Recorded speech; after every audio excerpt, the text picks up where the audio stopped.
들으며 줄거리로 이해하는 7분 국어 산문 벼락치기. 이번 시간에는 이규보의 이욕설을 살펴보겠습니다. 7분 국어 작품 이해하기. 이욕설의 주제는 잘못을 알고 고쳐나가는 자세의 중요성입니다.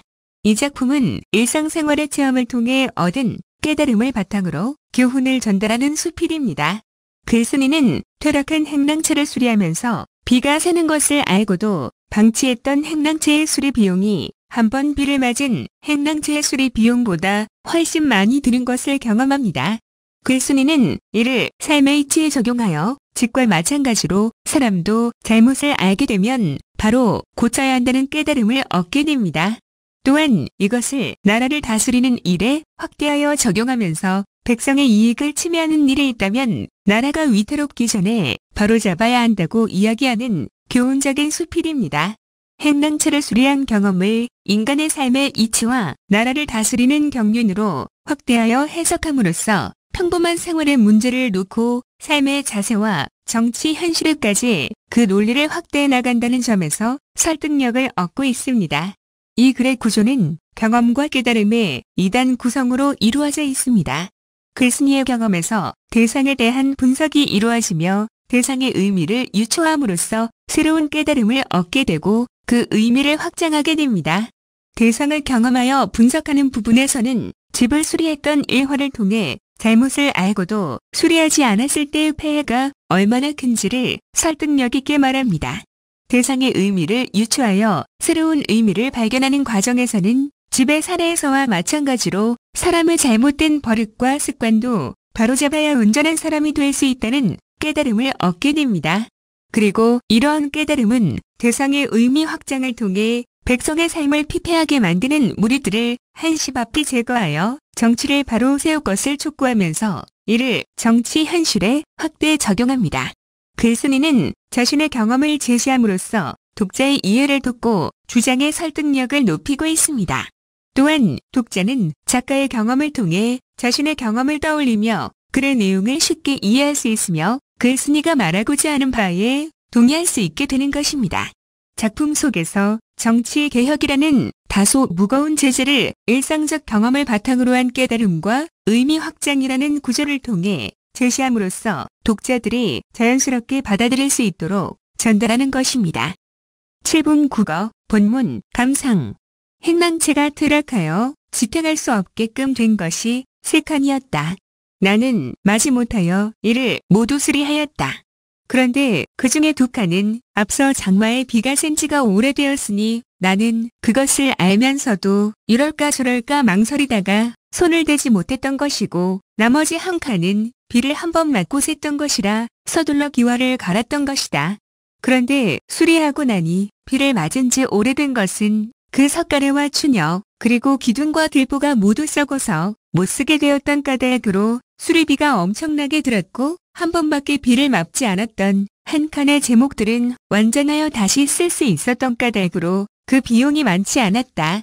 나는 이에 느낀 것이 있었다. 사람의 몸에 있어서도 마찬가지이다. 잘못을 알고서도 바로 고치지 않으면 곧 자신이 나쁘게 되는 것이 마치 나무가 썩어서 못쓰게 되는 것과 같으며 잘못을 알고도 고치기를 꺼리지 않으면 해를 받지 않고 다시 착한 사람이 될 수 있으니 저 집의 제목처럼 말끔히 다시 쓸 수 있는 것이다. 뿐만 아니라 나라의 정치도 이와 같다. 백성의 삶을 피폐하게 만드는 무리들을 내버려 두었다가 백성들이 도탄에 빠지고 나라가 위태롭게 된 후에 급히 바로잡으려 하면 이미 썩어버린 제목처럼 때는 늦은 것이다. 어찌 삼가지 않겠는가? 7분 국어 심화학습. 첫 번째, 교술 갈래의 특징입니다.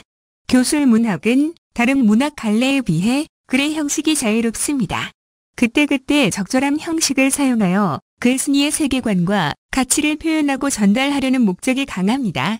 교술 문학은 친숙한 사실이나 경험 등을 독자에게 직접 말하는 방식을 취하여 짧고 인상적으로 자신의 생각과 느낌을 전달합니다. 일상적인 체험을 먼저 서술하고 그로부터 교훈을 이끌어내는 것이 일반적인 특징입니다. 또한 자기 고백적인 문학이므로 글쓴이의 개성이 잘 드러난다고 할 수 있습니다. 두 번째, 설의 특징입니다. 설이란 이치에 따라 사물을 해석하고 시비를 밝히면서 자기 의견을 설명하는 형식의 한문 문체의 한 종류로 국문학상 갈래로는 수필에 가장 가까운 글입니다. 온갖 말을 사용하여 자세히 논술하는 것이 특징이며 비유 또는 우의적 표현을 많이 사용합니다. 설이라는 명칭은 주역의 설계에서 유래했습니다. 당나라 시대에 이르러 새롭게 발전하여 우의적 작품이 많이 나오게 되었습니다. 중국에서는 한유의 사설과 잡설 그리고 주도니의 애련설 등이 유명하며 우리나라에서는 고려시대에 이규보의 경설과 슬견설 그리고 이옥설이 있으며 조선시대에는 강희맹의 혼자우설 그리고 관호문의 충묘설 등이 대표적입니다. 세 번째, 수필에서 드러나는 글쓴이의 개성입니다. 수필은 글쓴이의 경험이나 글을 통해 얻은 깨달음과 삶에 대한 성찰 등을 자유롭게 표현한 글입니다. 수필은 특정한 형식적 제약이나 갈래적 특징에 구애받지 않는 자유로움을 지니고 있습니다. 수필을 무형식의 형식이라고 하는 것은 수필의 이러한 형식적 자유로움에서 비롯된 말입니다. 이러한 수필의 자유로운 형식 덕에 상대적으로 글쓴이의 독특한 표현 방식이나 형상화 방식이 개성적으로 드러날 수 있는 것입니다. 또한 수필은 자기 목소리의 문학이기도 합니다. 수필의 글쓴이는 허구화되지 않은 1인칭 서술자입니다. 시나 소설처럼 허구적 대리인인 화자나 서술자를 내세우지 않고 글쓴이가 작품의 전면에 등장하기 때문에 수필에서는 글쓴이의 개성이 보다 직접적으로 표출됩니다. 일반적으로 수필에서 글쓴이의 개성을 드러내는 요소는 문체나 표현 방식 또는 삶의 체험 방식 그리고 대상을 바라보는 시각이나 사물을 해석하는 안목 등이 있습니다. 네 번째, 이옥설의 시대적 배경과 맥락입니다. 1170년 정중부 등의 무인들이 문신들을 학살하고 정권을 잡게 됩니다. 이러한 무인 정권은 1270년까지 약 100년간 유지되었는데 이 시기에 정치는 혼란스럽고 몽골의 침입까지 겹쳐서 백성들의 삶은 매우 어려웠습니다. 이때 이규보는 다른 문신들과 달리 무인 정권에 참여하여 높은 벼슬을 지냈습니다. 그가 권세를 위하여 권력자에게 아부한 것인지 아니면 피폐한 백성들을 위하여 한 몸을 던진 것인지를 두고는 여러 논란이 있습니다. 그러나 이옥설의 내용과 이러한 당시의 상황을 기계적으로 대응시키면 무신의 난과 몽골의 침입으로 혼란스러운 당시 상황은 비가 새서 집이 퇴락해가는 것으로 이해할 수 있습니다. 이때 무인 정권이 싫어서 몸을 낮추고 정치에 참여하지 않는다면 그것은 비가 새는 집을 그대로 방치하는 것이 됩니다. 그러나 이옥설의 시각으로 이를 바라보면 우선 집을 수리하고 제목을 보존하는 일이 중요한 것이므로 무인 정권의 정당성과 정통성이 약하더라도 이에 참여하는 것이 개혁이라는 스스로를 합리화하기 위한 논리를 만들어낸 것이라고 할 수 있습니다. 그렇게 되면 나중에라도 얼마든지 계속 집을 수리해서 온전하게 만드는 일이 가능하므로 나라를 바로 세우는 것도 그것과 다르지 않다는 메시지인 것입니다.